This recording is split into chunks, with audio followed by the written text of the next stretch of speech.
अस्सलाम वालेकुम students, welcome to psych student. आज हम पढ़ेंगे कोर्स कोड MGT 111 का लेसन नंबर 27 और 28, जिसमें हम बजट के बारे में ही स्टडी करेंगे। ठीक है, अब बजट हमारा कहाँ से स्टार्ट हो रहा है, बजट की डेफिनेशन से हम लेक्चर नंबर को स्टार्ट करेंगे। Budget is an instrument of financial control and management. It is also detailed plan of income and expenses expected over a period of time. Budget क्या होता है कि आप एक ऐसा इंस्ट्रूमेंट जिसे आप फाइनेंस को कंट्रोल करने के लिए, मैनेज करने के लिए इस्तेमाल करते हैं। ये एक डिटेल्ड प्लान बजट होता है, जिसके अंदर आप देखते हैं कि जो भी आपका सालाना या जहां भी आप कोई भी इन्वेस्टमेंट करते हैं, तो आप देखते हैं कि आप कितना इनपुट दे रहे हैं, आपको कितना आउटपुट मिलेगा, आपको कितनी इनकम होगी, क्या प्रॉफिट होगा, क्या लॉस होगा। मतलब अगर आप कोई भी चीज अपनी लॉन्च करने जा रहे हैं, आप उसका पहले बजट बनाते हैं। या ये बजट ज्यादातर गवर्नमेंट में इस्तेमाल किया जाता है, जो हम आगे पढ़ेंगे। Components of public income. अब पब्लिक इनकम के कुछ कंपोनेंट्स बताए हुए हैं, टैक्स रेसिपिट और नॉन टैक्स रेसिपिट।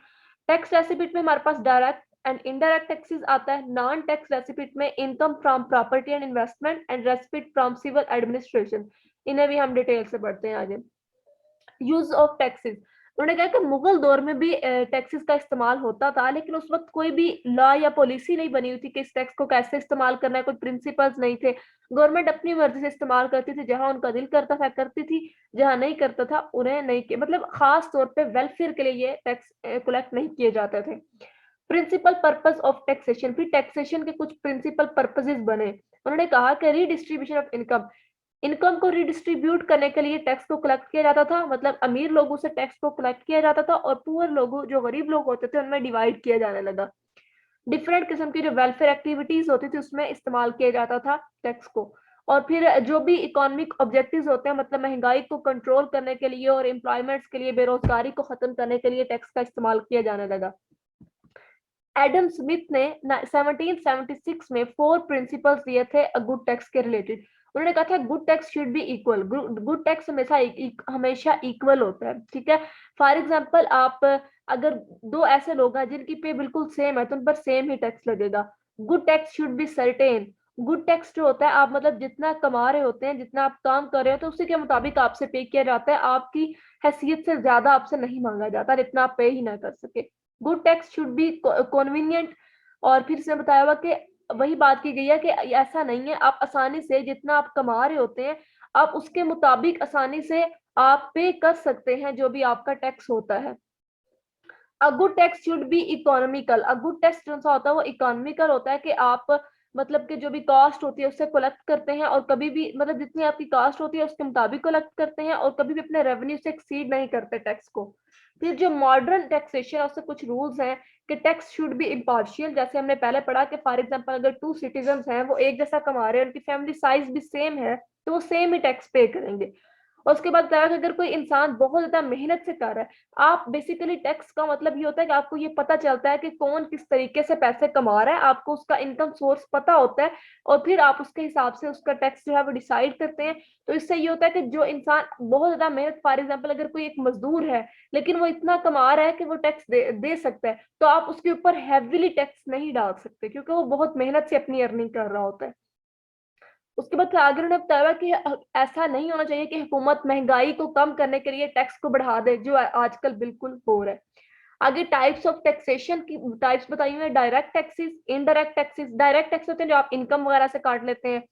इनडायरेक्ट टैक्स होते हैं जो फॉर एग्जांपल सेल्स टैक्स होते हैं, आप कोई चीज खरीदते हैं तो आपको साथ ही टैक्स भी वो पे हो जाता है। नॉन टैक्स रेवेन्यू कुछ ऐसी चीजें जो गवर्नमेंट के माथत होती हैं, गवर्नमेंट के अंडर होती हैं, तो गवर्नमेंट उनसे टैक्स नहीं करती, पे करती, जैसा कि रेलवे, PTCL, पोस्ट ऑफिस वगैरह। Advantage of direct taxes. अब एडवांटेज क्या है डायरेक्ट टैक्सेस का? डायरेक्ट टैक्स हमने पढ़ा था कौन से होते हैं, जो इनकम वाले होते हैं। फॉर एग्जांपल जब इनकम में जो गवर्नमेंट के एम्प्लॉयज होते हैं, उन्हें जो सैलरी दी जाती है, उनका पहले माइनस कर लिया जाता है उनकी सैलरी टैक्स, और फिर उन्हें सैलरी दे दी जाती है। इसका एडवांटेज ये है कि आपको टैक्स कलेक्ट नहीं करना पड़ता, ऑटोमेटिकली आपके पास टैक्स जमा होकर आ जाता है उनकी सैलरी से कट के। Impact of taxation. टैक्सेशन के क्या इम्पैक्ट्स हैं ऑन इनकम? ठीक है, जैसे हमने पढ़ा कि डायरेक्ट इनकम, इसके टैक्स के इम्पैक्ट ये होंगे कि आपकी इनकम कम हो जाती है जब टैक्स कटता है। On saving and investment. अगर आप सेविंग करते हैं, आपकी सेविंग जितनी ज्यादा होगी आपको उतना ज्यादा टैक्स बढ़ता जाएगा। प्राइसेस, अगर आप कोई चीज देते हैं इसकी जितनी ज्यादा प्राइस होगी उसके ऊपर उतना ज्यादा टैक्स लगा होगा। कोई आप ट्रेड बिजनेस कर रहे हैं तो उसके लिए भी आपको टैक्स पे करना पड़ेगा, हैवीली टैक्स पे करना पड़ेगा। On economy. अगर इकोनॉमी में आप मतलब के टैक्स को इंक्रीज करते जा रहे हैं, तो उन्होंने नीचे बताया हुआ है कि जितना मतलब कि फॉर एग्जांपल आप आउटपुट की डिमांड को डिक्रीज करेंगे, उतनी ही उसकी आउटपुट भी डिक्रीज हो जाएगी। फॉर एग्जांपल आप टैक्स प्राइसेस को इंक्रीज कर देंगे तो इन्वेस्टमेंट कम होनी शुरू हो जाएगी, लोग इन्वेस्ट करना कम शुरू कर देंगे, वो कहेंगे कि हम जितना इन्वेस्ट करते हैं आधा तो टैक्स पे करना पड़ जाता है। और अगर आप टैक्स को प्राइसेस को इंक्रीज कर देंगे तो इसका क्या होगा कि इन्वेस्टमेंट कम होनी शुरू हो जाएगी। ये हमारा लेसन नंबर 27 था। आते हैं हम लेसन नंबर 28 में। इसमें बात की गई है टाइप्स की।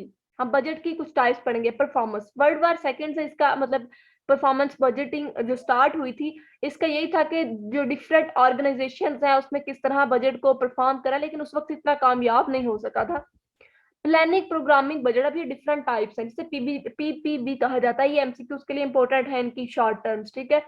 इसका मतलब ये होता है कि आप प्लान करके एक बजट बनाते हैं कि ये 1 साल का है, ये 2 साल का है, या 3 साल का है। इसका ये भी ज्यादा कामयाब नहीं हो सका, क्योंकि उन्होंने कहा कि अगर आपने कोई बजट बनाना है तो लॉन्ग टर्म बजट बनाना चाहिए। इस तरह 1 ईयर 2 ईयर पर बजट जब डिपेंड करता है तो वो ठीक अच्छा साबित नहीं होता।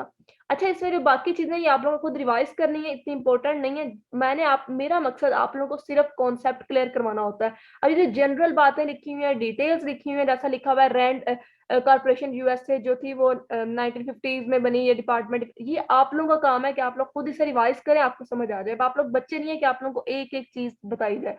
हमारा मकसद होता है आपको शॉर्ट लेक्चर देना। शॉर्ट लेक्चर मीन्स का आपको ओनली कॉन्सेप्ट क्लियर करवाना। मैंने आपको बताना है कि जो भी ये टर्म है इसका क्या मतलब है। अब इसके अंदर बाकी क्या चीजें लिखी हुई हैं वो आप लोगों का काम है कि आप लोग उसे रिवाइज करें, उसे स्टडी करें, उसे तैयार करें और अपनी तैयारी अच्छी करें। अब जीरो बेस्ड बजटिंग क्या होती है, हमने कुछ छोड़ तो नहीं दिया इसमें।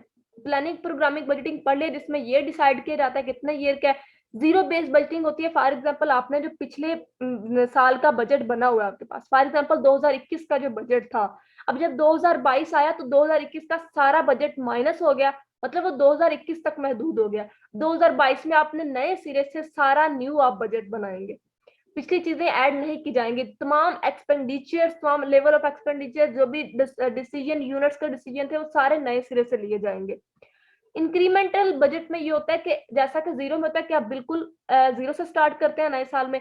इंक्रीमेंटल बजट में होता है कि आप कुछ परसेंट पिछले साल का बजट इस्तेमाल करते हैं। जैसे उन्होंने एग्जांपल दी हुई है कि फॉर एग्जांपल अगर ऑयल की प्राइस जो भी पिछले साल चल रही थी उसमें से 10% ऑयल की प्राइस जो है वो आप इंक्रीज कर देते हैं, इसका मतलब ये होगा कि अगले साल में पिछले साल का 10% ऐड हुआ है। मीडियम टर्म बजटरी फ्रेमवर्क, जिसे एमटीबीएफ कहा जाता है, ये 3 साल का मैक्सिमम बजट होता है, मतलब आप 3 साल के लिए इससे ये बजट जो है ये डिसाइड करते हैं। The federal consolidated fund, the federal consolidated fund क्या होता है, वो फंड जो हमारी हुकूमत पे कर्ज है, जो हम कहते हैं कि हमारे पाकिस्तान पे इतना ज्यादा कर्ज है, जो लोन्स जो मनी जो है वो हमारा कंट्री किसी दूसरे कंट्री से कर्ज लेता है, ठीक है, वो होते हैं सारे द फेडरल कंसोलिडेटेड फंड्स होते हैं वो। अब वो फंड्स जो होते हैं वो उन्होंने बोला है कि who is the custodian of the fund, ये फंड लेने की अथॉरिटी किसके पास होती है और ये किसकी बेस पे लिया जाता है। तो उन्होंने कहा कि the act of parliament, act of parliament के तहत जो एनुअल बजट बनते हैं डिफरेंट, उसके मुताबिक लोन्स लिए जाते हैं। ये लंबी कहानी है जो हम नेक्स्ट लेक्चर में पढ़ेंगे। Annual budget statement, annual budget statement क्या होती है कि हमारे मुल्क में हर साल एक नया बिल पास होता है। आप लोग में से जो लोग न्यूज सुनते हैं, गवर्नमेंट में इंटरेस्ट रखते हैं, वो बहुत अच्छे से जानते होंगे जब एनुअल बजट पास होता है तो कितना ज्यादा मसला बनता है, पूरे मुल्क में खबरें चल रही होती हैं सिर्फ बजट की। इसमें क्या होता है कि अक्टूबर में आगे बजट प्रिपरेशन बताया जा रहा है कि किस तरह तैयारियां की जाती हैं सारी। अक्टूबर में तमाम जो भी मिनिस्ट्रीज हैं हमारी, तमाम जो डिपार्टमेंट्स हैं, जो भी ऑर्गेनाइजेशन हैं, वो एक बजट बनाती है 1 साल का। फिर असेंबली, कौमी असेंबली का वो भी होता है, क्या उसे कहते हैं, नेशनल असेंबली में सब लोग जो होते हैं वो जमा होते हैं और वहां पे आके वो अपना बिल जो है डिफरेंट जो उन्होंने बनाए होते हैं वो पेश किए जाते हैं, जिसके अंदर डिफरेंट चीजें होती हैं, मतलब कि फाइनेंस को किस तरह कंट्रोल करना है और पिछले मुल्क में किस चीजों से नुकसान हुआ, राय होती है ना, सुजेशंस होती हैं। तो आप अगली दफा अगले इस साल में इस तरह लेके चलेंगे तो ज्यादा अच्छा होगा। आप कुछ कहते हैं, कुछ की ये डिमांड होती है कि एम्प्लॉयज की सैलरीज को इंक्रीज किया जाना चाहिए, कुछ की होती है कि रोड्स हमारे अच्छे होने चाहिए। इस तरह डिफरेंट बजट्स बने होते हैं डिफरेंट चीजों पे, ठीक है। फिर जब नेशनल असेंबली जब बैठती है तो फिर वो उस असेंबली के अंदर उस बिल को पास किया जाता है, ठीक है। और फिर जब वो बिल पास होता है तो बहुत ज्यादा रुकावटें, मसले, कुछ पॉलिटिकल हमारी जो पार्टीज हैं वो एक दूसरे के खिलाफ होती हैं, वो बजट पास नहीं होने देती, और इस तरह के बहुत शोशे होते हैं, अगर आप लोगों ने कभी न्यूज़ सुनी हो तो। फिर अगर जो फिर बेस इस बात पे करते हैं कि जब आप सारा बजट बना कर ले आते हैं तो वो कौमी असेंबली ने पास करना होता है। जब वो कौमी असेंबली उस बजट को अप्रूव कर देती है, एक बजट है जो भी आपने बनाया वो अप्रूव हो गया, तो उसका नेक्स्ट लेवल क्या है कि एक्सपेंडिचर अथॉरिज क्या लिखा हुआ है, ऑथराइजेशन, एक्सपेंडिचर ऑथराइजेशन होती है। फॉर एग्जाम्पल अब आपने उसको इम्प्लीमेंट कैसे करना है उस बजट का, अब आपके पास ये अथॉरिटी आ गई है कि आपका जो 1 साल का बजट है वो अप्रूव हो चुका है।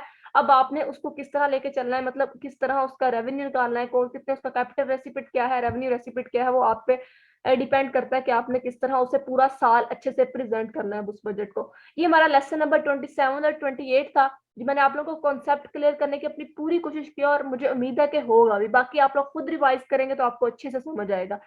लास्ट में वही रिक्वेस्ट कि मेरे चैनल को लाइक करें, शेयर करें, सब्सक्राइब करें। मिलते हैं इंशाल्लाह नेक्स्ट लेक्चर में, अपना ख्याल रखिएगा, खुदा हाफिज।